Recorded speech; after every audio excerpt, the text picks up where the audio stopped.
strike, while union members at a BHP operation accepted a new wage proposal. The world's top copper producer is coming to the end of an intense period of contract renewals, and workers were using high prices and profits as leverage in wage talks. We do have plenty more to come on Daybreak Australia. This is Bloomberg.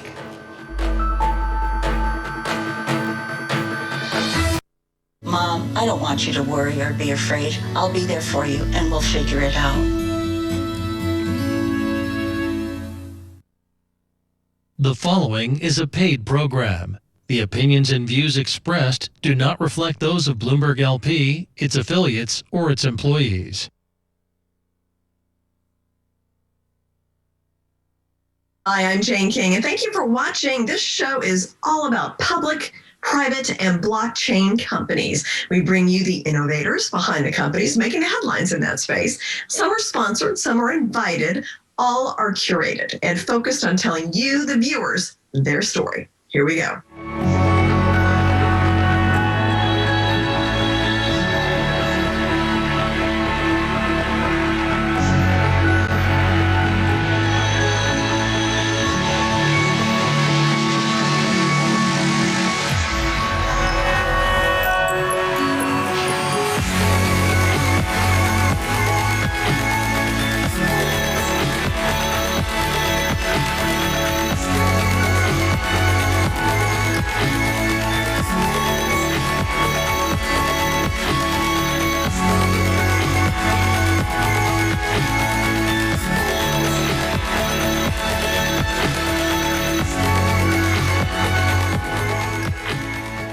Cosmos is a crypto project similar to Ethereum with interoperability. And so with me to explain exactly what Cosmos is and what all that means, Ben Armstrong and then also Peng Zong to explain this. So Ben, let's start with you. So you support the Cosmos project. Talk about what it is. What do you like about it? Yeah, so I've always been a big proponent, ever since I got into crypto and altcoins, of smart contract platforms. I believe they're the future. I believe they got way more potential than Bitcoin ever dreamed of having. Much more functional. They serve purposes other than just being digital gold or currency. And so when I started looking into a lot of these projects early on, obviously Ethereum and then Tron and EOS were some of the bigger ones early on that seemed to be doing okay, but they still kept running into all of these different issues. And so we had kind of a new generation of smart contract platform that started raising up, and one of those is Cosmos. And the focus of Cosmos, like you mentioned, is interoperability. So the idea is a huge problem in crypto is getting blockchains to work together. So like if I went on Uniswap, which is a decentralized exchange ran on the Ethereum blockchain, I can't directly go and get assets that are on other chains. There are some workarounds like wrapped assets, synthetic versions of assets, but for actually trading an Ethereum-based asset versus, another kind of asset, you can't do it because they're not interoperable. The chains, they kind of just run, parallel to each other instead of perpendicular. And so Cosmos is set out to solve this problem. Of course, Tendermint, the company, the infrastructure lying beneath Cosmos, they set out to solve this problem. And so far, they're doing a really good job. For a long time, I've said I think Cosmos is definitely one of the most underrated projects in all of crypto. Even though it does stay consistently in the top 50, I think it can go much higher because of, like I said, the problem they're trying to solve is what many people would believe the biggest problem in crypto. Interesting. I've never thought about that, making the blockchains work together. So, I mean, I guess at some point that will have to happen as blockchain and this whole industry grows. So, okay, so Peng, now, so you are CEO of Tendermint, and explain its relationship to Cosmos, and then talk a little bit about decentralization and explain why that matters. Yeah, happy to chat about it. So Tendermint is a core company building Cosmos core infrastructure, like Ben said. We do a lot of development that is required, to make sure blockchains can interoperate between each other. But Cosmos is a very decentralized entity, right? So while I'm the CEO of Tendermint, there are roughly 15 other core companies all building Cosmos tech, and that really is the strength of the ecosystem. So decentralized finance, right, is something that is on the tip of everyone's tongues today, especially in Ethereum. And it's always marketed as sort of this way to democratize access, to finance for everyone around the world, right? You don't have to go through any sort of centralized intermediaries to transfer money or to get loans or, to make swaps or to trade assets. And, Ethereum has really brought that promise to life, I would say. One of the biggest problems with Ethereum is the very high transaction costs, right? So as democratic as it is, you still need quite a big chunk of change to start getting into crypto and Ethereum, right? It's been said today that, if you have under $1,000 worth of assets that you want to start trading on the Ethereum platform with an exchange like Uniswap, you might not want to do it just because it can cost upwards of hundreds of dollars in fees just to make one swap. At which point, you have a much smaller, Sure. number of assets. Those gas fees can be very detrimental. So, Peng, tell me a little bit more about Gravity DEX, I guess, decentralized exchange, I'm assuming, and Ameris. What are those? Who are those available to? Yeah, so GravityDex and Ameris are both products of Tendermint. GravityDex is an open source trading protocol similar to Uniswap, but its one major defining difference is that it's multi-chain from the beginning, right? So in Cosmos, every chain generally only has one token, as opposed to Ethereum, which has many tokens due to smart contracts. But the cool thing about Cosmos is every chain that's built can send tokens back and forth between each other, right? So what we mentioned before, the high transaction fees on Ethereum are caused by congestion, right? It's as if everyone was on the same Google spreadsheet together trying to edit every cell at the same time. You're going to run into congestion problems. You're going to have limited numbers of people. And if you don't pay enough, your transactions might never happen. So in Cosmos, we care a lot about scalability. And we think that, application-specific blockchains, one chain that does one thing is the way to go. And GravityDex allows you to trade assets between all of these chains together. Thank you, guys. So interesting. Best of luck.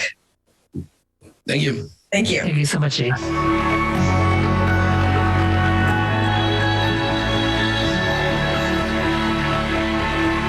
Secure, the true solution for your digital privacy and security. Secure is a private and secure messaging and email solution hosted in Switzerland, using proprietary military-grade encryption and Swiss privacy laws, giving you true privacy. Secure doesn't collect or sell your data and doesn't require your phone number or any personal data that hackers target. You can message and email non-secure users privately without the need for others to download Secure. Visit secure.com. Regain and protect your privacy today.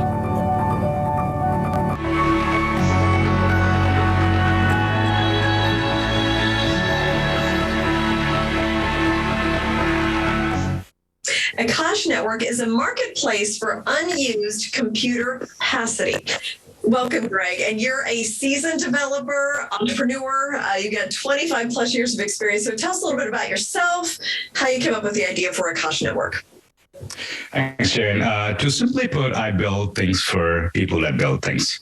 Been a programmer for a little over 25 years, in which my last 15 years have been building tools for developers. My passion really began with a company I founded called Angel Hack that I created to take hackathons to masses, right? And I helped several companies there launch, a notable one being Firebase, which got acquired by Google and eventually became Google Cloud's most used database. And Angel Hack was really where I gained an incredible insight into understanding developers, more particularly on common problems, which happen to be deployment. Deployment means taking what you developed on your workstation and making it available to your users in a scalable and hopefully a simple way. And that problem was a common problem back then, even now, and founded a company, Overclock Labs, to solve this problem. So we created software to make applications or internet applications fast by going to the edge. And essentially, customers would deploy the software in their data centers. Data centers are these machines which house other smaller computers that serve the cloud. So our software made it extremely simple to use data centers. And while we were deploying, we discovered that most capacity in these data centers, somewhere north of 85% of capacity remains unused for various reasons. And that's when the idea for a marketplace came about. And Akash Network was born with that intent to take that unused capacity, make it available in an open and a permissionless setting where the price is driven by the forces of demand supply in a free market setting. Very interesting. And it just makes everything more efficient. I mean, you're using what's already out there. And so, cloud computing power, I don't even know if the public realizes how much we use cloud. There's, Netflix and DoorDash and just about all these apps that we use. Of course, Amazon Web Services, Google, Microsoft Azure, all those very well known. I mean, how do you fit into all those traditional cloud services? Great question. So cloud today is about $370 billion market. Essentially, if you think of cloud as the central fabric to our modern society, everything you and I do, all our data, all our compute is, stored on the cloud of some form, right? This cloud is essentially someone else's computer residing on machines like data centers. So Amazon, Google, Microsoft, and even Alibaba control up to 80% of this market, of this $370 billion market. And they do that by offering services that are simple for companies to use on a on-demand basis. So if you want a data center, you can go to these companies and rent them on demand. Whereas Akash takes a little different approach. Instead of owning our data centers, we go and tap into unused capacity. Like I said, 85% or so of capacity in 8.4 million data centers globally is unused. So we take this capacity and we offer a cloud that's designed around a modern developer, really putting developers in first. What that means is Akash developers set the price instead of companies setting the price like in a traditional cloud. So interesting. Awesome. Thank you so much for coming and telling us that.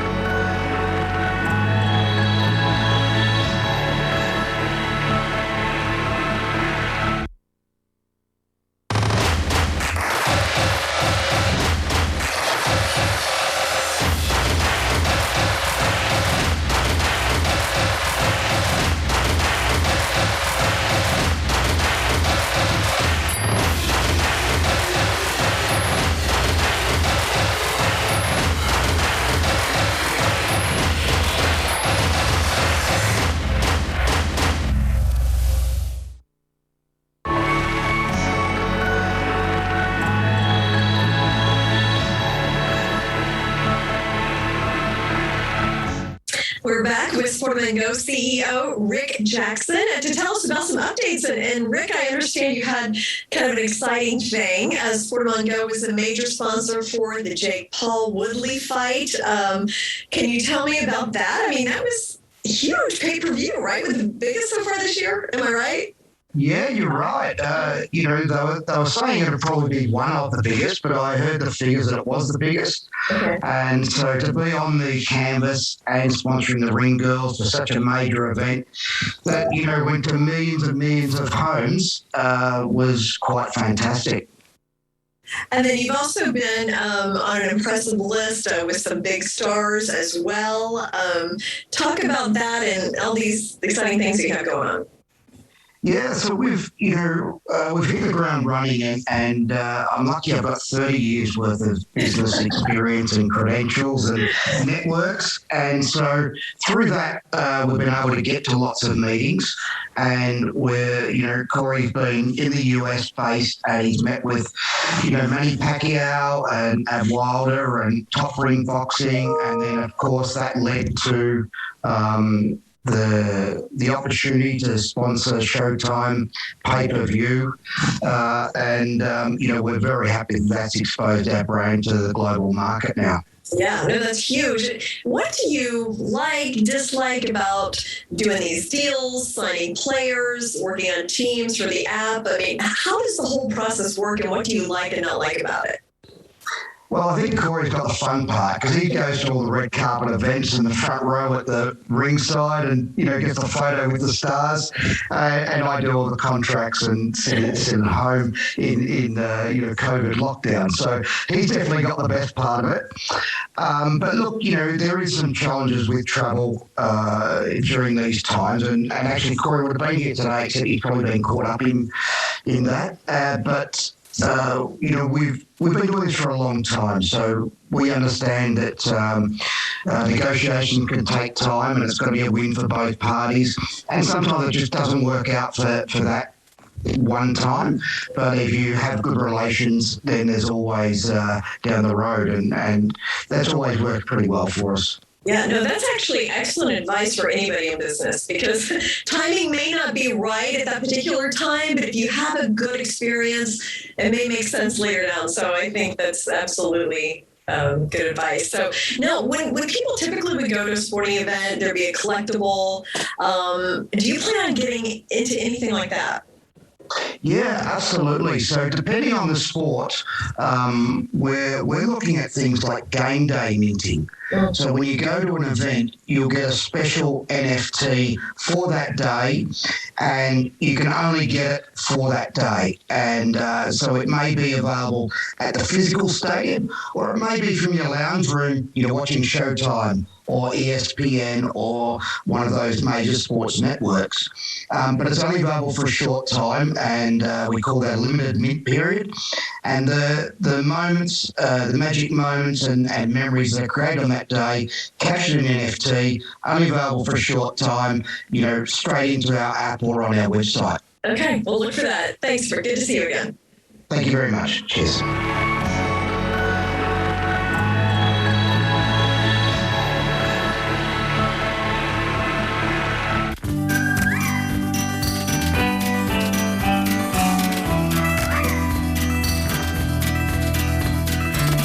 PetProducts.com. Thousands of products. And Al Simon, UV Pet Inventor Company.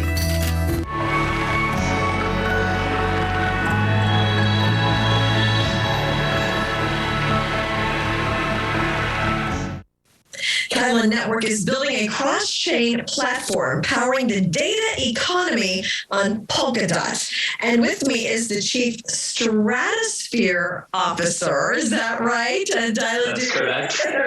And you were the CEO, but it's not CEO as we know it, Chief Executive Officer. So tell me about that, and why did you switch titles?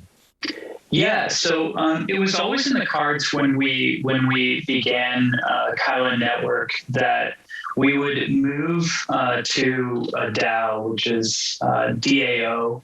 It's another way of saying DAO, which is a decentralized autonomous organization. And that may seem like a mouthful, but basically that means that the authority and control of a project is not necessarily centered in the project founders or an executive team or anything like that in terms of the traditional way that we've come to understand corporate structures. And there's nothing necessarily wrong with corporate structures or startup structures. In fact, they're some of the most efficient ways of organizing projects at early stages.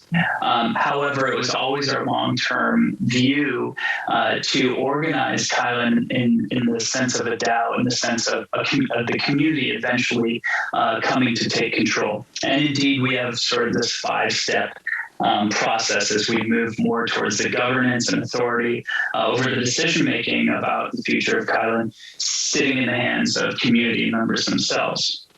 We wanted to kind of put our money, if you will, or Kylin, if you will, where our mouth was. And we felt it really made a lot of sense to upgrade and to recruit from the community itself and put people in positions of power and authority within the project. Now, honestly, I'll admit, we're at a point in our history where Kylin is about to, I think, really explode. We've reached a very large technical innovation within the Polkadot ecosystem called, this is a little technical jargon, but it's called XCMP palette calling. But I didn't feel like I was losing anything by giving more authority over to our CTO, who has now become CEO, and his name's Sam El-Amin, and he in fact came from the community. He was a community member as of like 7 months ago. Became an ambassador, increasingly got involved with our tech team, went to lead tech, then chief technical officer, and now I've given him the reins for more day-to-day operations. I'm Elon Musking it a little bit as I start work on another project that's very synergetic with Kylin called NFT3.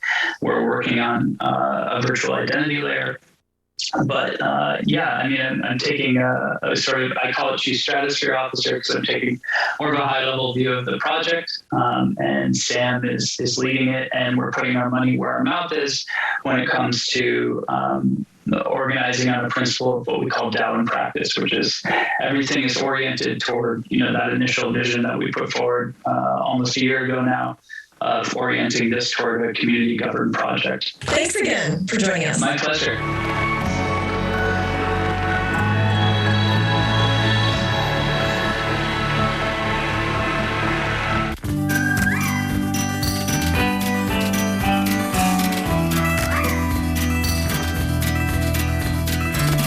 Petproducts.com. Thousands of products. An Al Simon UV pad inventor company.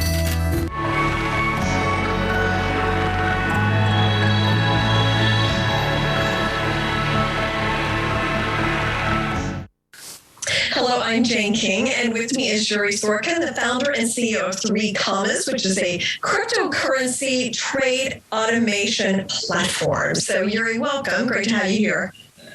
Hi, Jane. Thanks for having me. So tell me about the company. I know, this started like a dream, and then you had built a project, and you've come a long way since then. So give me a history of what brought you to today.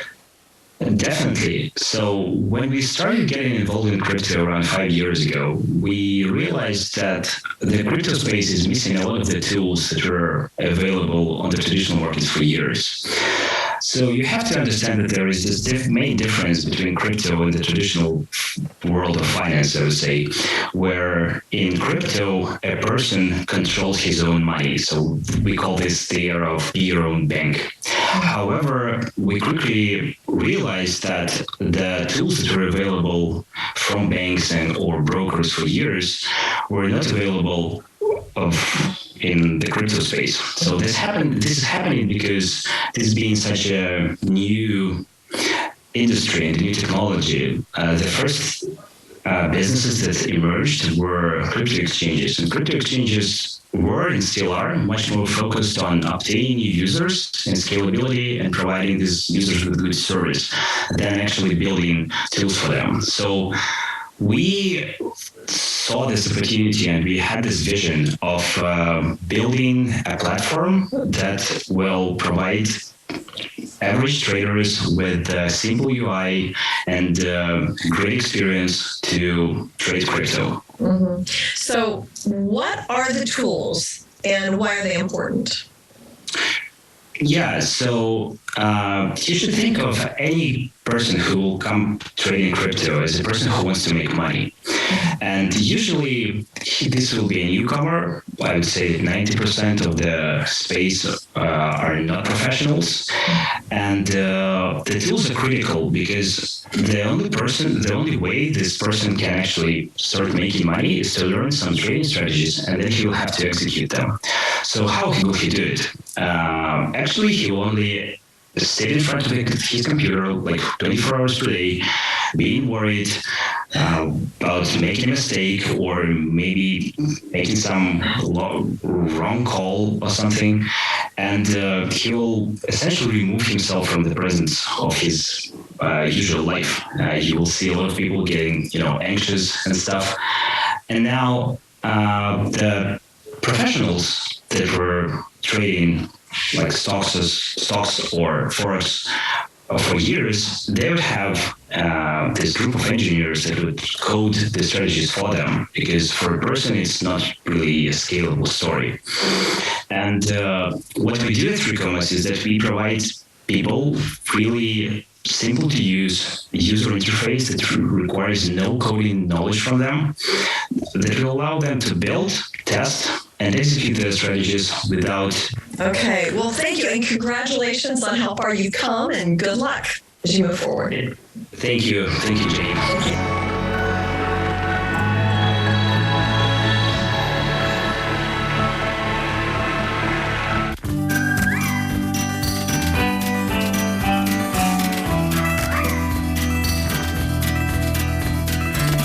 Petproducts.com. Thousands of products. An Al Simon UV pad inventor company.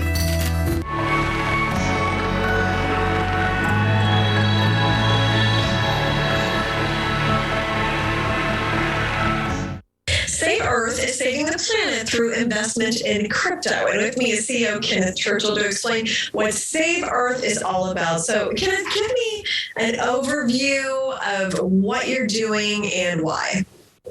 So, of course, hi, Jane. Nice to meet you. We are SafeEarthCrypto.com. We are an eco-friendly driven project on the Ethereum blockchain. So we are a charity-based token that generates funds for charity. At the moment, we have about 8,000 holders or investors who really believe in our cause. Since launch, we've raised a total of $240,000, which has been distributed to various charities around the world. Our initiative is to be helping to save the planet through investment. We also reward our holders by giving them certain transactions back on their investment. Okay, so how does it work? How does somebody get started? How do we know where our money is going? So, of course, obviously, like I said before, our website, SafeEarthCrypto.com, will have all the information that anybody needs to join our course. But we are all about generating funds for charity, and it is because of our amazing community and our holders who believe in our course. So we have certain rules that are applied to our token, which are called our tokenomics, which applies a 4% tax to every transaction that happens on the network. Now, part of that transaction is split, like I said, into 4 different percentages. 1% of each transaction will be added to what's called the liquidity pool. Now, this means that people can buy and trade our token without any worries of the price, that they're not going to be able to buy or sell. Think about it in a way that's sort of like a bank's vault. In a way, it's not accessible by us, but it's accessible by our customers who sort of buy and trade the token. Now, another 1% of that tax goes directly to our holders. So as people again buy and trade our token, they'll be automatically rewarded with rewards directly back into their crypto wallet. Another percent of that is used on marketing. And the final percent, which is where the magic happens, is where it goes into what we call the Earth Fund. So 1% of every transaction that happens on our network is added to our Earth Fund wallet in the form of Ethereum that we can then hand out to different charities who are helping save the planet. Thank you so much, Kip, for sharing the story. Thank you for what you're doing. It sounds like you're really making a difference in people's lives. So I appreciate that. Thank you, Jen. Thank you for your time.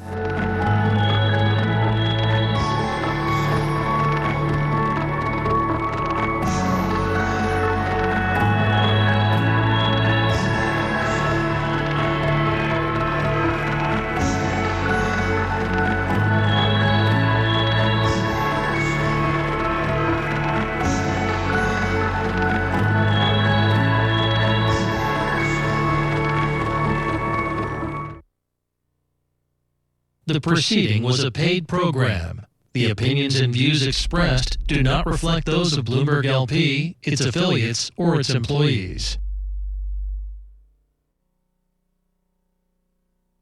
Global markets never sleep, so stay connected with Francine Lacqua in London, Matt Miller in Berlin, and Kylin in New York. Perspective on the day ahead. Bloomberg Surveillance.